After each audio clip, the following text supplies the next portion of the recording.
Hello मेरे प्यारे बच्चों, स्वागत है आपका हमारे इस channel study bye Shivam sir पर। तो मैं आज आप लोगों को लेक्चर नंबर 4 के बारे में पढ़ाने जा रहा हूं, जो कि क्लास 10 का मैथ है, चैप्टर नंबर 1 वास्तविक संख्याएं। इसमें हम इस लेक्चर में हम यह अध्ययन करेंगे, अगर कोई संख्या आपका अपरिमेय होता है वो कैसे होता है, उसी के बारे में हम अध्ययन करेंगे, पूरा डेरिवेशन सहित। ठीक, तो उसको अपरिमेय सिद्ध करने से पहले एक थोड़ा सा हमारे पास एक प्रमेय है, उसको देख लेते हैं हम। और प्रमेय आपका है क्या? प्रमेय आपका यही है कि मान लो कि p एक अभाज्य संख्या है। मान लीजिए कि p एक अभाज्य है। यदि p जो है a स्क्वायर को विभाजित करती है, यदि p जो है a स्क्वायर को विभाजित करती है, तो p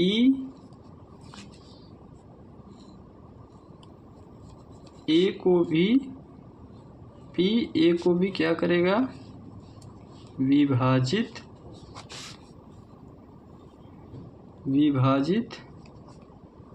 करेगा। और जहाँ p क्या है आपका, जहाँ p एक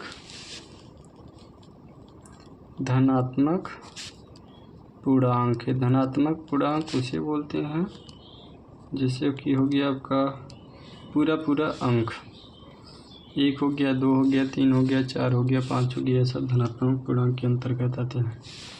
तो ये प्रमेय समझ में आया? मान लीजिए कि p एक अभाज्य संख्या है। यदि p a स्क्वायर को विभाजित करेगा तो p a को भी क्या करेगा? विभाजित करेगा। जहाँ p आपका क्या है? एक धनात्मक पूर्णांक है।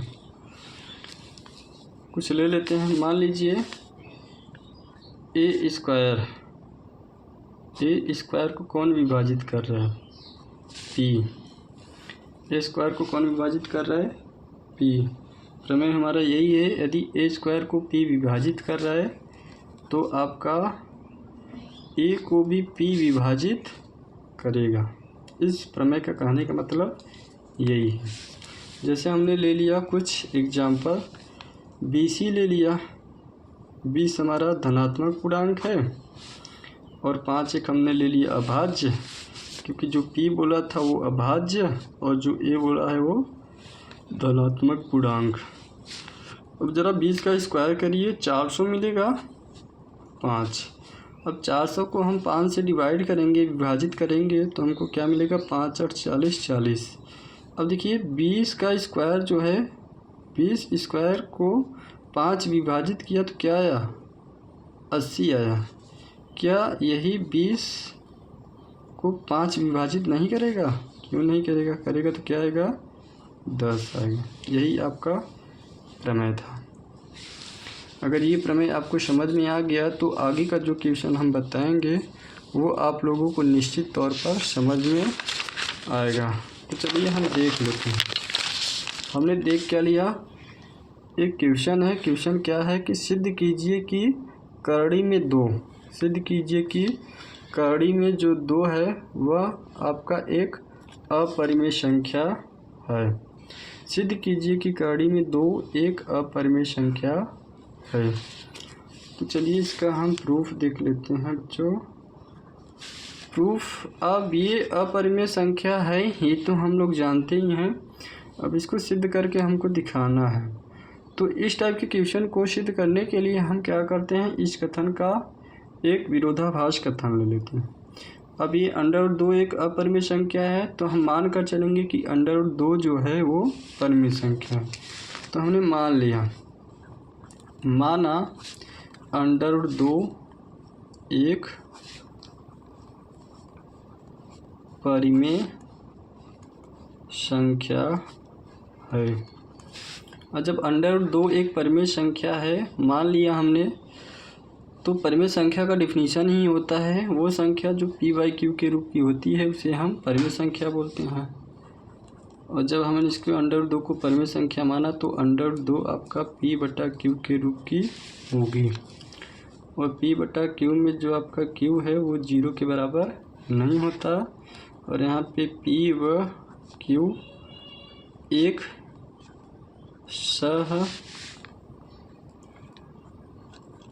अभाज्य संख्या है। अब पी व क्यू को हमने क्या मान लिया, सअभाज्य संख्या, और जो क्यू होता है वो 0 के बराबर नहीं होता है। अब हम करेंगे क्या, दोनों पक्षों का वर्ग कर देंगे, यानी दोनों पक्षों का वर्ग करने पर, तो दोनों पक्षों का वर्ग कर दीजिए, यानी √2 का स्क्वायर बराबर पी बटा क्यू का होल स्क्वायर। √2 का स्क्वायर करेंगे तो √2 हट जाएगा, यानी P square upon Q square आएगा। क्यू स्क्वायर का गुणा 2 में करेंगे 2q स्क्वायर आएगा। इधर क्या बचेगा, पी स्क्वायर। क्यू स्क्वायर को एक साइड रखेंगे तो पी स्क्वायर अपान 2 आएगा। इसको मान लीजिए समीकरण नंबर 1। अब इस समीकरण के बारे में हम थोड़ा कुछ चीज़ें लिख लेते हैं। चूँकि P व Q जो है आपका एक पूर्णांक है, ये तो परिमेय संख्या के डिफिनीशन में जो P व Q लिया जाता है वो पूर्णांक माना जाता है। यहाँ पे तो हमने सहभाज्य संख्या मान लिया। P व Q क्या है, पूर्णांक है, तो इसलिए Q स्क्वायर भी एक पूर्णांक होगा। जब Q आपका एक पूर्णांक है तो Q का हम स्क्वायर करेंगे, वो भी तो पूर्णांक होगा।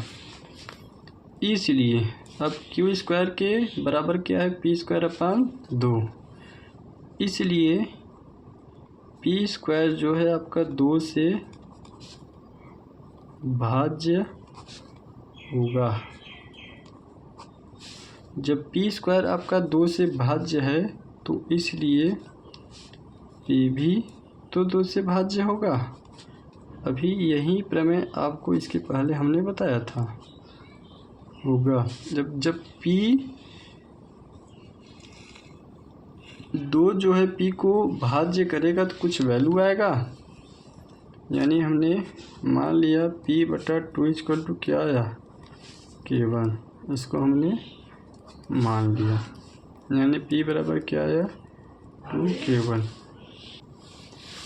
P इक्वल टू 2K1, इसको मान लिया हमने समीकरण नंबर 2। अब इसी P का मान हम क्या करेंगे, समीकरण 1 में रख देंगे। अभी आपको हम सारी बातें बताएंगे ऐसा क्यों कर रहे हैं हम। P का मान उठाकर समीकरण 1 में रख दीजिए। समीकरण 1 आपका यही है, यानी क्यू स्क्वायर बराबर पी स्क्वायर है, पी का मान रखा जाएगा यानी 2K1 का होल स्क्वायर अपान में 2। क्यू स्क्वायर बराबर 2K1 का स्क्वायर करेंगे 4K1 का होल स्क्वायर अपान में 2, यानी क्यू स्क्वायर बराबर 4 को 2 से कटाएंगे 2K1 का होल स्क्वायर आएगा। K1 के स्क्वायर को एक साइड रखेंगे तो हमको क्या मिलेगा, क्यू स्क्वायर अपान 2। फिर हम K1 स्क्वायर बराबर क्यू स्क्वायर अपान 2। और जो प्रोसेस हमने यहाँ पर लिखा था सेम प्रोसेस वहीं यहाँ पर भी लिख देंगे। चूँकि K1 एक पूर्णांक है,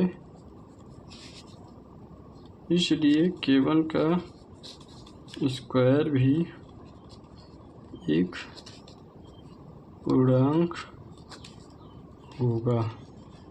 इसके बराबर K1 के स्क्वायर बराबर क्या है, क्यू स्क्वायर अपान 2। इसलिए क्यू स्क्वायर आपका 2 से भाज्य होगा। इसलिए जब क्यू स्क्वायर 2 से भाज्य होगा तो क्यू भी 2 से भाज्य होगा। अब जब क्यू 2 से भाज्य होगा तो भाज्य करेंगे कुछ वैल्यू आएगा, उस वैल्यू को हमने क्या मान लिया, K2। मान लिया, यानी Q = क्या आया 2K2। इसको मान लिया हमने समीकरण नंबर 3। अब जरा समीकरण 2 को देखिए और समीकरण 3 को देखिए। P व Q को हमने क्या माना था, सभाज्य संख्या माना था। और सभाज्य संख्या हम कहते हैं किसे हैं,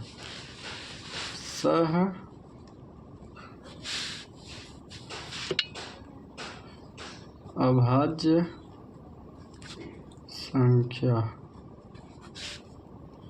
यानी जिन दो संख्याओं का HCF क्या हो, एक हो, वही संख्या हमारी क्या होती है, सभाज्य संख्या।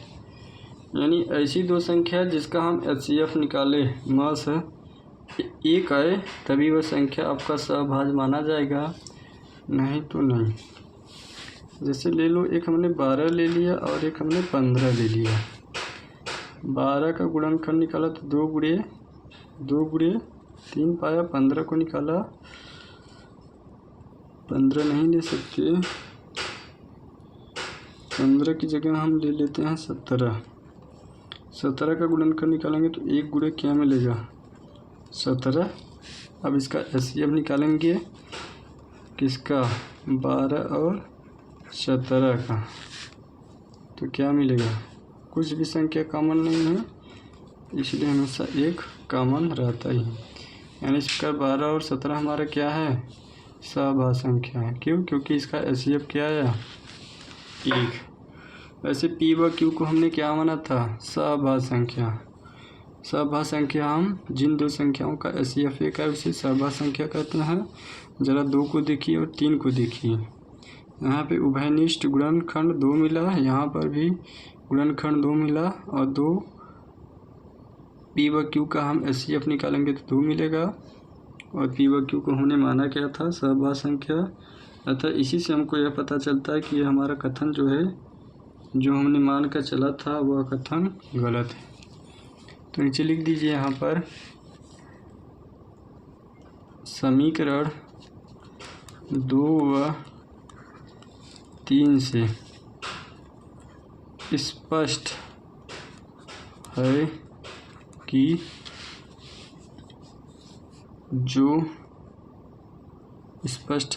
P व Q एक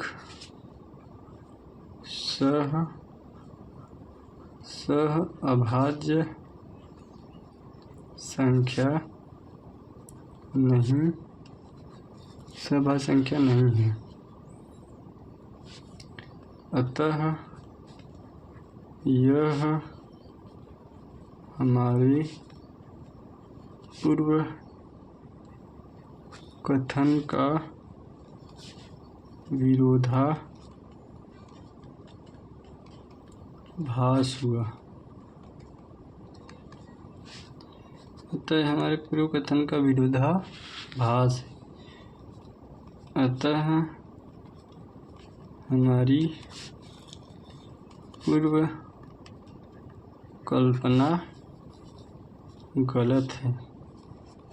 जब हमारी पूर्व कल्पना गलत है तो पूर्व कल्पना को सही कर लीजिए।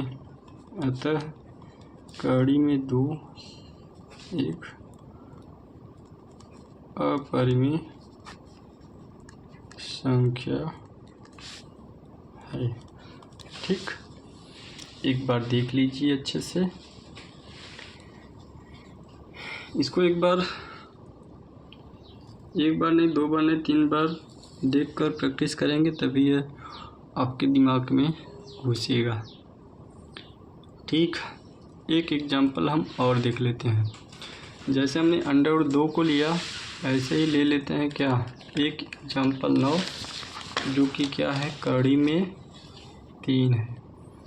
क्या है, कड़ी में 3। अब कड़ी 3 को सिद्ध करिए। तो हमने कहा क्या था कि इस टाइप के क्वेश्चन को हम हल करने से पहले क्या करेंगे, मान लेंगे कि यह जो कथन है हमारा अपरिमेय जो बोला है इसके विरुद्ध मान लेंगे क्या, परिमेय। तो आ जाइए प्रूफ में आ जाइए आप सब। मान लीजिए, माना कड़ी में 3 एक परिमेय संख्या है, और जब कड़ी में 3 आपका एक परिमेय संख्या है तो यह p/q के रूप की होगी। तो मान लो जो कड़ी 3 है वो p/q के रूप की है, और जहाँ q आपका है वो 0 के बराबर नहीं होता, p/q क्या होता है, एक सहअभाज्य संख्या। सहअभाज्य संख्या हम उसे बोलते हैं जिन दो संख्याओं का HCF क्या है, 1 है, उसे ही हम सहअभाज्य संख्या बोलते हैं। अब इसके बाद क्या करेंगे, दोनों पक्षों का वर्ग कर देंगे। दोनों पक्षों का वर्ग करने पर कर दीजिए, यानी कड़ी 3 का होल स्क्वायर बराबर कड़ी 2 का स्क्वायर, कड़ी 3 का स्क्वायर बराबर p/q का होल स्क्वायर। ठीक, कड़ी 3 का स्क्वायर करेंगे तो 3 बराबर p²/q² आ गया। q² का गुणा 3 में करिए, 3q² बराबर p², और यहाँ से q² को एक साइड रखेंगे तो p²/3 आएगा। इसको मान लिया हमने समीकरण नंबर। अब लिख देंगे वही जो हम लिखते थे, चूँकि q क्या है, एक पूर्णांक है, इसलिए q का स्क्वायर करेंगे वो भी तो एक पूर्णांक होगा, इसलिए q² भी एक पूर्णांक होगा। q² के बराबर क्या है, p²/3, यानी p² 3 से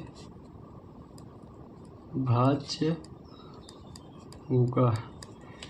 q² के बराबर इतना है तो ये भी संख्या तो आपका पूर्णांक होगा।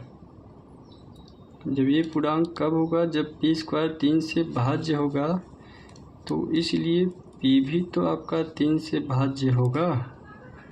और जब p को 3 से भाग देंगे तो कुछ वैल्यू आएगा, उसी वैल्यू को हमने मान लिया, क्या आ गया, k1 आ गया। इसको हमने माना। ठीक, यानी p क्या आएगा, 3k1। इसको हमने मान लिया समीकरण नंबर 2। अब इसके बाद करते क्या है, इसी p का मान उठाकर हम समीकरण 1 में रख देते हैं। p का मान समीकरण 1 में रखने पर, p का मान समीकरण 1 में रख दीजिए। p बराबर 3k1 इसमें उठाकर रख दो, यानी q² बराबर 3k1 का होल स्क्वायर अपान में 3। q² बराबर 3k1 का स्क्वायर करेंगे, 9k1 का स्क्वायर अपान में 3, यानी q² बराबर क्या आ गया, 3k1 का होल स्क्वायर। k1 के होल स्क्वायर को एक साइड करेंगे तो 3 आपका इधर आएगा, यानी q²/3 आ गया। ठीक, अब हम जो समीकरण 1 के लिए लिखा था वही चीज़ हम समीकरण इसको मान लेते हैं 3 के लिए भी लिख देंगे। चूँकि k1 एक पूर्णांक है तो इसलिए k1 का स्क्वायर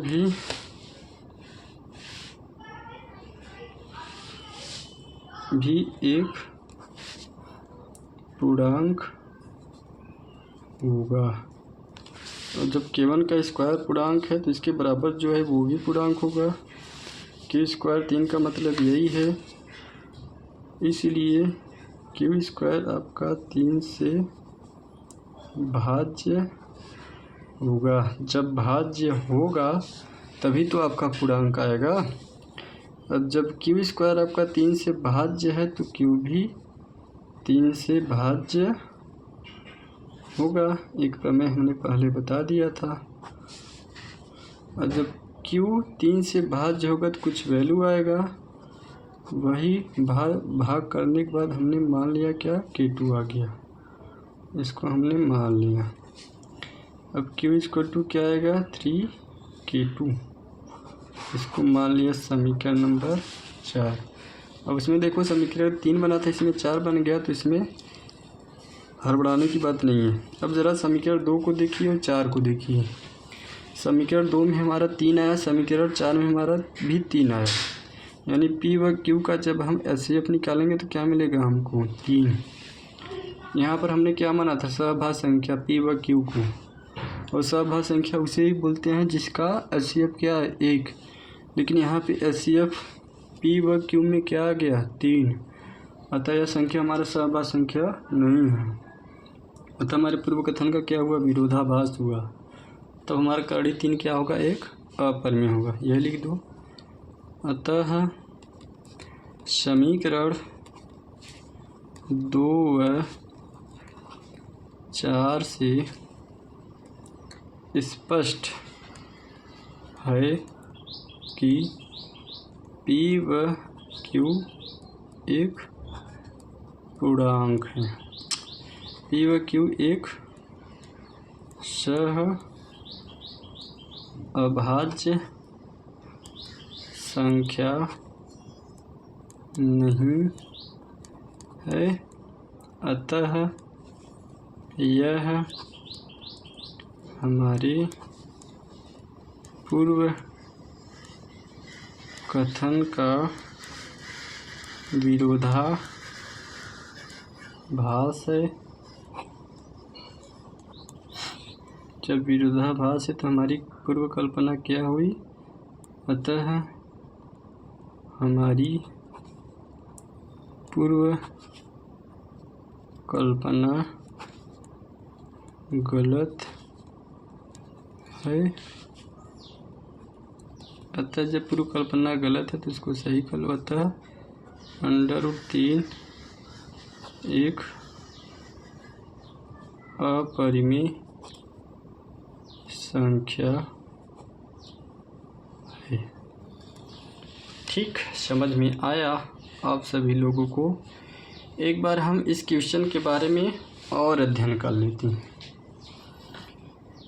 हमको बोला क्या है सिद्ध करने के लिए कि सिद्ध कीजिए कि जो हमारा कड़ी में 3 है वह एक अपरिमेय संख्या है। तो इस कथन को सिद्ध करने के लिए इस कथन का हम विरोधाभास लेंगे। अब इस कथन का विरोधाभास क्या होगा, जो ये अपरिमेय दिया है विरोधाभास के लिए क्या माना जाएगा, परिमेय माना जाएगा। तो हमने मान लिया कि जो हमारा कड़ी 3 है वह एक अपरिमेय संख्या है। जब कड़ी 3 को हमने अपरिमेय संख्या मान लिया तो यह कड़ी जो 3 है आपका p/q के रूप की होगी, और q जो होता है वो कभी भी 0 के बराबर नहीं होता, और p व q क्या है आपके एक सहअभाज्य संख्या है। अब हम करेंगे क्या, दोनों पक्षों का वर्ग कर देंगे। वर्ग करेंगे यानी कड़ी 3 का स्क्वायर किया और p/q का स्क्वायर कर दिया, जो कि हमको कड़ी 3 का स्क्वायर करेंगे तो 3 ही मिलेगा, और p/q का स्क्वायर करेंगे तो हमको ये मिलेगा। और इधर से हमने q स्क्वायर की वैल्यू निकाला तो p²/3 पाया। अब समीकरण 1 के बारे में हम थोड़ा बात विमर्श कर लेते हैं। अब देखो q एक पूर्णांक है, तो q का जब हम स्क्वायर करेंगे वो भी तो पूर्णांक ही होगा। जब ये पूर्णांक है तो इसके बराबर जो p²/3 है वो भी पूर्णांक होगा, यानी p² आपका 3 से भाज्य होगा तभी पूर्णांक आएगा। जब p² आपका 3 से भाज्य होगा तो p भी 3 से भाज्य होगा, और भाज्य होगा तो कुछ वैल्यू आएगा, उसी वैल्यू को हमने मान लिया। p को 3 से विभाजित किया तो क्या आया, k1 आया, इसको मान लिया।